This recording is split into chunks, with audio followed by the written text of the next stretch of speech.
Type second profit and loss. देखिए अपने पास यदि if cost price is given with the profit percent और loss percent then selling price we can find out. हमेशा ध्यान रखो जब कॉस्ट प्राइस गिवन है और प्रॉफिट परसेंट या लॉस परसेंट गिवन है तो we are using this side this formula. Selling price if cost price given है प्रॉफिट गिवन तो सेलिंग प्राइस क्या होगा cost price into 100 plus profit percent upon 100। Always you remember this formula. Selling price is equal to cost price into 100 plus profit percent upon 100। यदि अपने cost price and loss percent given हो तो यहाँ minus आ जाएगा, तो अपने पास selling price क्या हो जाएगा cost price into 100 minus loss percent upon 100। और यदि अपने पास इसका अपोजिट हो कि अपने पास सेलिंग प्राइस गिवन है with the profit percent and loss percent तो इसका देखिए क्रॉस मल्टीप्लिकेशन करके हम इसका फॉर्मूला ये बन जाएगा। यहाँ से देखिए एक बार प्लीज ऑल सी।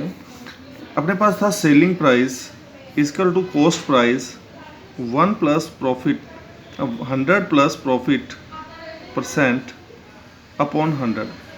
देखिए जब आप कॉस्ट प्राइस फाइंड आउट करना चाहते हैं तो selling price is already in this side, ये सब कॉस्ट प्राइस के मल्टीप्लाई में है। जब ये मल्टीप्लाई वाला नंबर इधर जाएगा तो इसका रेसिप्रोकल हो जाएगा 100 comes here numerator 100 becomes numerator, ये कौन में है तो उधर जाके आएगा मल्टीप्लाई में। और जो यहाँ पर ये मल्टीप्लाई में है 100 plus profit it will go that side in division 100 plus profit percent, ये वाला फॉर्मूला इसका बन जाएगा। तो कॉस्ट प्राइस का फॉर्मूला अपने पास बनेगा सेलिंग प्राइस 100 ऊपर आ जाएगा 100 प्लस प्रॉफिट, इसका रेसिप्रोकल हो जाएगा यहाँ से। Second if selling price given us and loss percent given then cost price का फॉर्मूला क्या बनेगा selling price 100 upon 100 minus loss percent. Always we will remember this formula and direct we can find out cost price and selling price. Now you will see some examples is here. पहला if cost price given with profit percent and loss percent then find the selling price।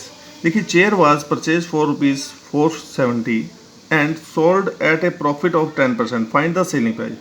जब selling price find out करना है using formula selling price equal to क्या होता है cost price in bracket 100 plus profit percent upon 100। we will put here cost price 470 100 का 100 आएगा 10% is there तो 10 ले लेंगे अपॉन में 100। इसको सॉल्व किया तो rupees 117 this is the selling price this type we will find out. Next second example is also same this type. A person brought a table for rupees 420 and sold at the loss of 15%, find the selling price of the table. Using formula वही formula use करेंगे। Selling price का formula क्या था cost price 100 minus loss पर, जब loss होता है तो we will take here minus loss percent, जब प्रॉफिट होता है तो plus profit percent, only this thing we will change hair.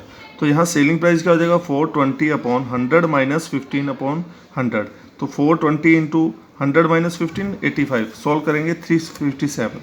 इसी तरह जब आपके पास सेलिंग प्राइस गिवन हो विद द प्रॉफिट परसेंट और loss percent then cost price, तो वही फॉर्मूला यूज करेंगे। देखिए एग्जांपल में a chair was sold for rupees 517 at a profit 10%, find the cost price of the chair. देखिए cost price find out करनी है। Cost price equal to क्या है selling price 100 upon 100 plus profit percent.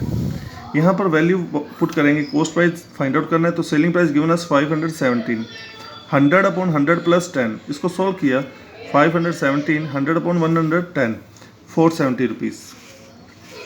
Second, fourth example is there. Ram sold a watch for rupees 376 at a loss of 6%. Find the cost price of the watch.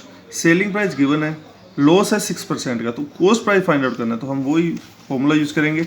cost price equal to selling price 100 upon 100 minus loss percent, तो selling price 376 bracket में 100 upon 100 minus 6, तो 100 upon 94, इसको solve किया 400 rupees. This type we will find out cost type third, if two items are sold each at rupees r, one item at a gain of x% and other item at a loss x%। मान लीजिए अपने पास कोई भी दो items हैं जिनका अपने पास sold price given है, दोनों का सोल्ड प्राइस है अपने पास, दोनों कितने जैसे एक मोबाइल है वो दोनों 1000 रुपीज़ में सेल किए गए। एक पे तो मान लीजिए 5% का प्रॉफिट हुआ, दूसरे पे 5% का लॉस हुआ, तो आपको ओवरऑल फाइंड आउट करना है कि उसको प्रॉफिट हो रहा है या लॉस हो रहा है। You can see there is always an overall loss उसको हमेशा इस टाइप पे क्या होता है, लॉस होता है। लॉस कितना होगा, x square upon 100%, and the value of the loss is given by, ये total value of loss 2x square r 100 square minus x square, ये फॉर्मूला अपने पास, इससे हम उसका लॉस भी फाइंड आउट कर सकते हैं कितना हो रहा है। देखिए अपने पास सिंपल एक एग्जांपल दे रहा हूँ, Ram sell 2 mobiles phone for ₹1000 each, दोनों मोबाइल 1000 रुपीज़ के उसने सेल किए। At one he got profit 10%, एक पे तो उसको 10% का प्रॉफिट हुआ, एंड अदर पे on other at a loss of 10%, find his gain और loss percent, always and all over loss, loss कितने परसेंट हुआ, x square upon 100%। X square means जितना लो प्रॉफिट, और देखो सेम है, प्रॉफिट भी 10% है, लॉस भी 10%, तो 10 इंटू 10, इसको बोलते हैं एक्स स्क्वायर अपॉन 100, कट किया तो 1%, तो loss always we will get here 1%। ये अपने कॉम्पिटेटिव एग्जाम्स में ऐसे क्वेश्चंस आते हैं जिनमें हम डायरेक्ट उनका परसेंटेज फाइंड आउट कर सकते हैं। Fourth type questions you will see here, if cost price of X article is equal to the selling price of Y article, then profit और लॉस परसेंटेज, जैसे x minus Y upon Y into 100% according to plus positive और negative sign represent.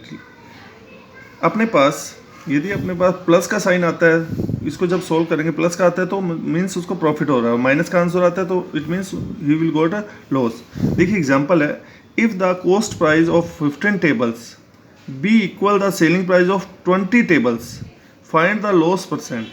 जब आप कोई भी cost price है, जो 15 tables का जो कॉस्ट प्राइस है वो 20 टेबल के सेलिंग प्राइस के इक्वल है, तो उसका लॉस कितना हुआ या उसका प्रॉफिट कितना हुआ, always remember we will got a loss. तो बाय डायरेक्ट मेथड प्रॉफिट और loss percent X minus Y upon Y, मतलब पहला जो first value second value upon second value, यहाँ आएगा 15 माइनस 20 अपॉन 20, ये cost price selling price into 100, तो यहाँ आएगा -5/20 इंटू 100, तो -25, इट मीन्स लॉस 25%।